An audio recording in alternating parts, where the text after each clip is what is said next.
Okay, so you've got your thrifted shoes, but now what? Ooh.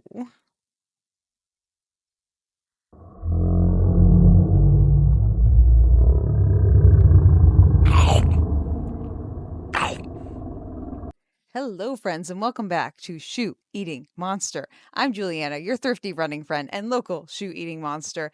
And if you're new here, welcome. Don't forget to like and subscribe to the channel. And don't forget to leave a 5-star review if you are listening to this audio only podcast. But I'm so excited for everyone to be here with us today because we are wrapping up our series on how to buy used shoes online, which is so exciting because we're going to talk about what happens after you get the shoes in the mail. What are we going to do after we have bought the shoes and now we have them in our hands and we can possibly use them? What should we do now? Let's dive on into that. So let's start off with you just received your shoes in the mail. Ta-da! You received your pair of used shoes in the mail. What should we do first? The first thing you should always do, and I always do, is try them on immediately. If there is a return policy, you're going to want to know right away if you should return the shoe or not. And the best way to decide initially if the shoe even works for you would be to try on the shoe. A lot of people leave their shoes in their closets and then don't try them on, and maybe they don't need them immediately, and that's why. I would really highly advise against that. I would try on the shoe, even if you're buying a new shoe and you order it online. Try it on immediately. Do not wait. Do not put any kind of like pause button on trying on the shoes.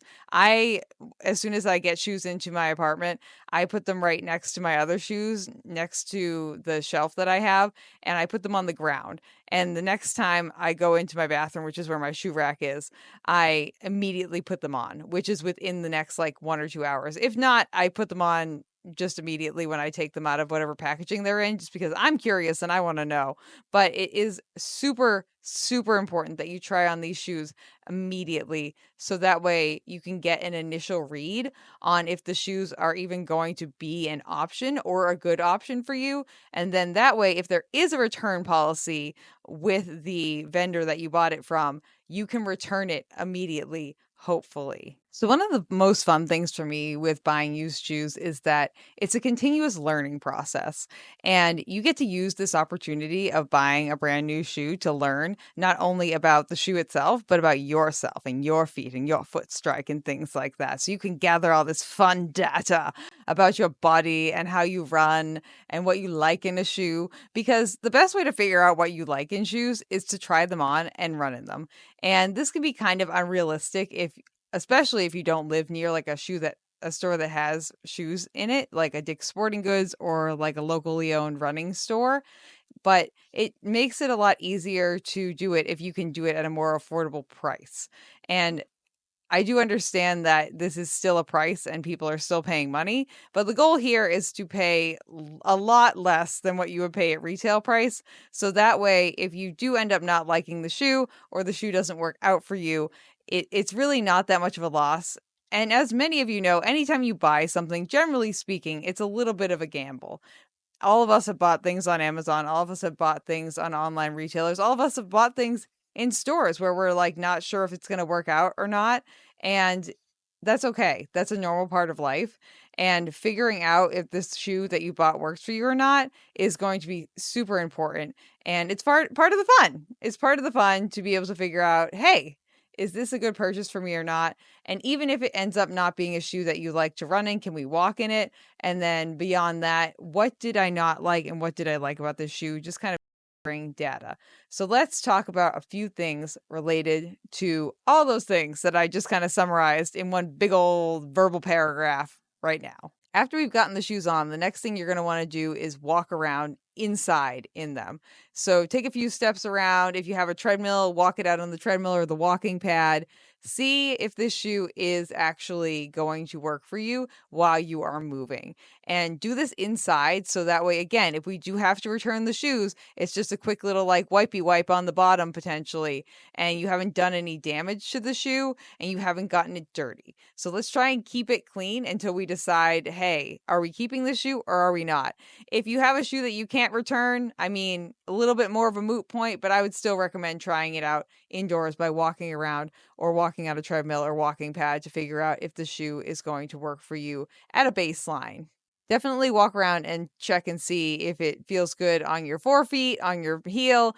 Do a couple little hoppity hops, do some walking, and definitely like do some squats if you're going to use, or some like kind of stability exercises if you're going to use it for stability. Try to get as close to you can as testing it out for the activity you're actually going to do in the shoe. I usually walk on my treadmill a little bit and then run on the treadmill a little bit just to see how the shoe feels. And then I'm able to kind of decide like, hey, this works for me or this doesn't. And the thing is too, if the shoe doesn't work for you, that's okay. It doesn't have to. You're fine. Just take a deep breath. It's going to be okay. But definitely evaluate if this shoe is actually what you're looking for, and or if you can use this shoe for a different purpose if it's not exactly what you're looking for in that shoe for that specific purpose. That being said, every shoe is not going to be a winner, but don't get discouraged. It might not be a winner for a myriad of reasons. Maybe you needed a wide instead of a regular width. Maybe you needed a half a size up. Maybe there's just not enough cushioning in the heel or in the forefoot for the shoe. Maybe you need a shoe that's a little bit more stable. This is all good information to note down, but don't get discouraged if you don't really meet your first match when you are looking for a shoe and you feel like, oh my gosh, I'm never going to find the shoe for me. No, there's a shoe that's out there. You just have to find it. And if you do need some help, you can definitely let me know.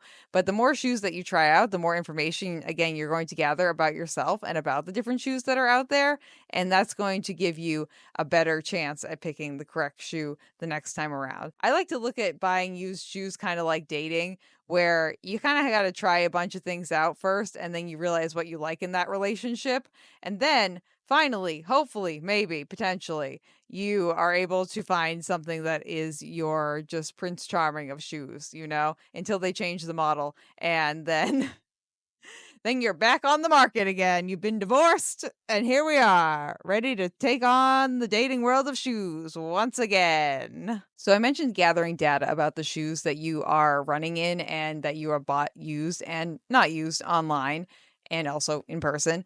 I would highly recommend, if you are someone not like me, which is probably like 99.999% of you, who just keeps a continuous shoe like catalog and encyclopedia in their brain of every shoe they've ever run in, and also all the shoes that are out on the marketplace currently. Yes, I am an ADHD human with some special interests. So shoes is one of them. Hello, it's nice to meet you.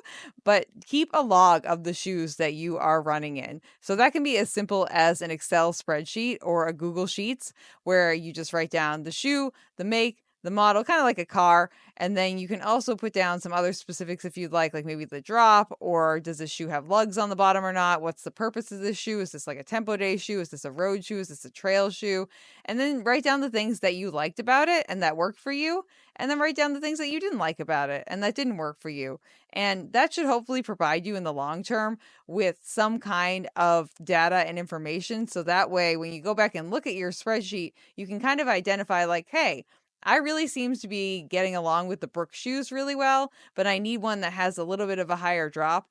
And that only applies to when I'm using a road shoe, whereas opposed to when I look at all of the trail shoes that I've tried out, I'm really a big fan of like the New Balance shoes that have a little bit of a lower drop and a bigger lug on them, just based off of the data of the shoes that I've tried. So use all of the information that you're gathering as information that you can use going forward when you are looking at other shoes, because the things that you like in shoes, generally speaking, even if the model changes and you do get divorced from a shoe brand or a shoe line that's out there, that information that you're gathering in regards to what you like and what you don't like should pretty much be like evergreen. You really shouldn't have any issues with really translating what you like in shoes going forward, unless your preferences change. And then that's a you problem and not a shoe problem.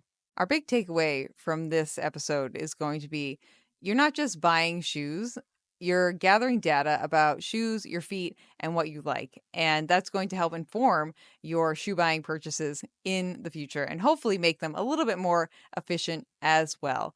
But this is also the end of our How to Buy Thrifted Shoes Online series here at RUNNAH. And I'm so excited that I got to do this series for you all. If you have any questions that we didn't answer throughout this entire series, we meaning me and Chewy over here, definitely comment below or shoot me an email at runnapod@gmail.com or head over to our Instagram at runnapod and you can send me a DM or an email. And I would love to do, if we have any questions, possibly a follow-up video if anyone has any specific questions that they would like answered in regards to how to buy thrifted shoes online. But otherwise, don't forget to like and subscribe to the channel. Don't forget to leave a 5-star rating if you are watching or listening over on Spotify. And thank you so much for being here with us today. Right, Chewy? Chewy says yes. Chewy says, thank you so much for being here. Thank you so much for being here today. And we will see you all on the next episode of RUNNAH and also the next episode of Shoe Eating Monster. Nom nom nom nom nom nom nom nom nom nom nom nom nom. We love Chewy. We're big Chewy fans here, you know? Big Chewy fans. Thank you for listening to this episode of RUNNAH. This podcast is edited, hosted, and produced by me, Juliana Coughlin. Brought to you in part by the Falmouth Running Club and the Falmouth Community TV station. If you'd like to connect with us, you can find us on Instagram and on TikTok at RUNNAPOD. And you can send us an email at runnapod@gmail.com. And our original theme music was brought to you by the one and the only wonderful Jeffrey Hutt. And keep up the great work. I'm proud of you.